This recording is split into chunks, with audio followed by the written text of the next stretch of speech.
आणि आता बातमी अत्यंत गंभीर. थायलंडमधील फुकेतहून दिल्लीकडे येणाऱ्या एअर इंडियाच्या विमानाला एअर टर्ब्युलन्सचा सामना करावा लागला.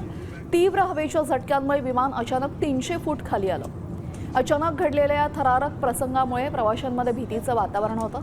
या थरारक घटनेमध्ये 17 जण गंभीर जखमी झाले, तर एकाचा कानाचा पडदाही फाटलाय. पायलटनं प्रसंगावधान राखत विमान दिल्लीमध्ये सुखरूप उतरवलं. डीजीसीएनं या संपूर्ण प्रकरणाची सखोल चौकशी आता सुरू केली आहे.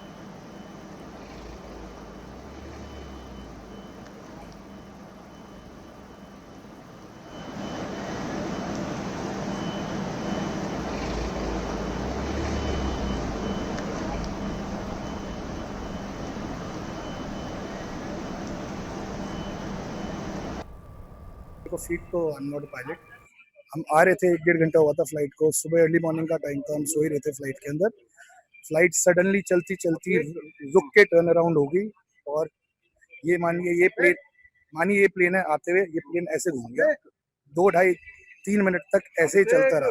15-20 पैसेंजर्स को चोट आई है, किसी का सर फटा है, किसी के बेबी को चोट आई है, मेरी लोअर बैक गई है, मेरा भाई है उसका शोल्डर गया, उसकी बैक गई, उसके कान का पर्दा तक फट चुका है। अभी एमएलसी जो रिपोर्ट बनेगी आपको पता चल जाएगा।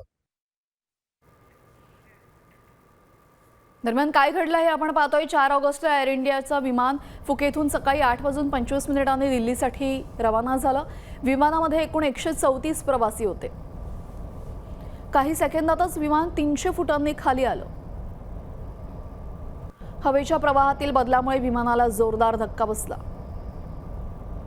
अचानक झालेल्या हादरामुळे विमानातील प्रवासी आणि क्रू मेंबर्स तोल राखू शकले नाहीत. जागेवरनं फेकल्या गेल्यानं काहींना दुखापत झाली, काहींच्या कानांचा पडदा फाटला. प्रसंगावधान राखत पायलटनं दिल्लीमध्ये सुरक्षित लँडिंग केलं.